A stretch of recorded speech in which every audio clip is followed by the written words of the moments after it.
जोहार, मैं आनंद कुमार और आप देख रहे हैं जनमन की बात। कल से एक तस्वीर चर्चा में है, यही वाली जो आप देख रहे हैं।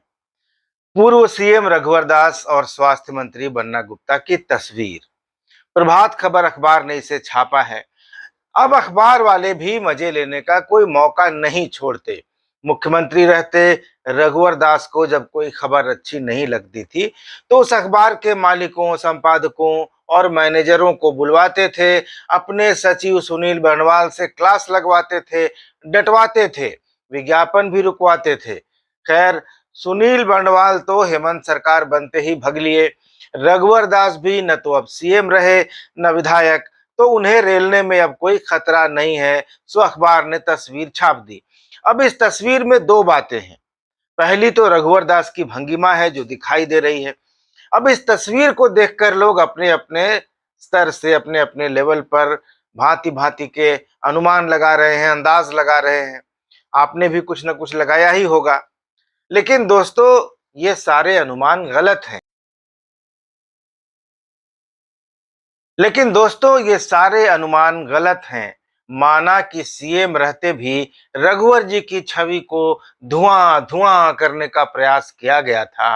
एक महिला पत्रकार जब उनसे बात करते करते जब अपनी नाक खुजाने लगी थी, तो भी उस समय उनकी इस तस्वीर को गलत तरीके से पेश किया गया था। जी हाँ, आपने भी तस्वीर देखी होगी, नहीं देखी होगी तो मैं एक बार फिर से आपको दिखा देता हूँ। सोशल मीडिया में इसकी काफी चर्चा हुई थी, लेकिन तब भी यह जानबूझकर किया गया था। खैर, तब की बात और थी क्योंकि तब रघुवर दास सत्ता में थे और विपक्षी दल वाले लोग उनकी छवि को धुएं के गुबार में ढकने को आतुर थे। लेकिन अब जबकि बेचारे पावर में नहीं हैं, उनकी यह तस्वीर मजे लेने के लिए छापी गई है, तो सब याद रखा जाएगा। आदि आदि की तर्ज पर इस तस्वीर को मैं सहेज कर रखूंगा ताकि सनद रहे और वक्त पर काम आवे। क्योंकि रघुवर जी फोटो में जैसे दिख रहे हैं वे ऐसे हैं नहीं।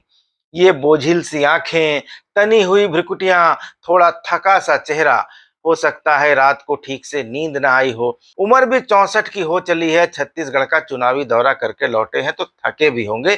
आमतौर पर ऐसी फोटो किसी इंसान की तभी आती है जब कोई थका मांदा इंसान अपनी पलकें झपकाता है, और पलकों के झपकने की इस प्रक्रिया में उनींदी सी आंखों की तस्वीर कई बार कैमरे में कैद हो जाती है। कई बार मेरी भी आई है, आप लोगों की भी आई होगी। वैसे रघुवर जी की ऐसी वाली फोटो आ गई और छाप दी। और भी फोटो उस कार्यक्रम की है, ये देख लीजिए, उसमें वैसी फोटो बिल्कुल नहीं है उनकी। तो छाप दिया अखबार ने, छापने में कोई खतरा भी नहीं है क्योंकि रानी रूठेगी तो अपना सुहाग लेगी, और क्या।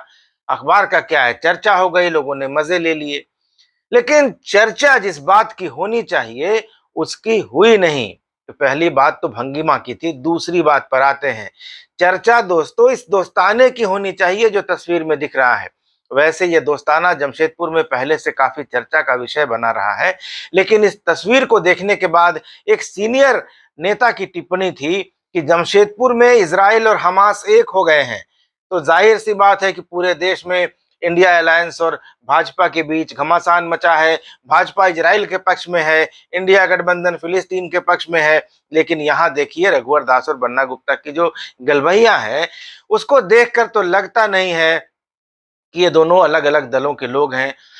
वैसे भी जमशेदपुर में भाजपा कांग्रेस में कुछ अंतर नहीं है। किसी भाजपाई को आप जमशेदपुर में स्वास्थ्य की समस्या के बारे में बोलते नहीं सुनेंगे। यहाँ तक कि रघुवर दास ने जमशेदपुर में फैले डेंगू पर पिछले दिनों एक बयान दिया था, उसमें उन्होंने बन्ना गुप्ता जो स्वास्थ्य मंत्री हैं उनको जिम्मेदार नहीं ठहराया था, बल्कि मुख्यमंत्री हेमंत सोरेन को जिम्मेदार ठहराया था डेंगू के लिए। तो ऐसी दोस्ती है। जन समस्याओं पर भी कोई भाजपाई कभी बन्ना गुप्ता के खिलाफ नहीं बोलता है जो वहां लोकल विधायक हैं, और अगर इक्का दुक्का कोई बोलता है तो महानगर भाजपा की तरफ से फोन करके उसको चुप रहने की हिदायत भी दी जाती है। तो ऐसा दोस्ताना, ऐसा याराना कहीं देखने को नहीं मिलेगा, खास करके भाजपा और कांग्रेस जैसे विपक्षी दलों के नेताओं के बीच। तो मजाल है जमशेदपुर में किसी भाजपाई की कि बन्ना गुप्ता के खिलाफ एक शब्द भी बोला हो। तो इस दोस्ताना के लेकिन दोस्तों अपने कारण भी हैं, क्योंकि बन्ना गुप्ता और रघुवर दास दोनों अलग अलग पार्टियों में भले ही हैं, तो दोनों एक ही जाति यानी वैश्य जाति से आते हैं। तो पार्टी से बड़ी जाति है, जाति है तो राजनीति है, जाति है तो वोट है तो सत्ता है तो पावर है, तो जाति जरूरी है। और इन दोनों नेताओं के पास जाति के अलावा जोड़ने के लिए एक और फैक्टर है, और वो कॉमन फैक्टर है कि एक सरयू से हारे हैं और दूसरे सरयू के मारे हैं। यानी रघुवर जी को सरयू राय ने पिछला चुनाव हराकर पैदल कर दिया, और बन्ना गुप्ता पर लगातार कुछ न कुछ प्रहार, कुछ न कुछ हमले सरयू राय करते ही रहते हैं। तो दोस्तों, इन तस्वीरों पर गौर फरमाइए और साहिर लुधियानवी के शेर के साथ इजाजत दीजिए कि जुल्म फिर जुल्म है, बढ़ता है तो मिट जाता है। जुल्म फिर जुल्म है, बढ़ता है तो मिट जाता है।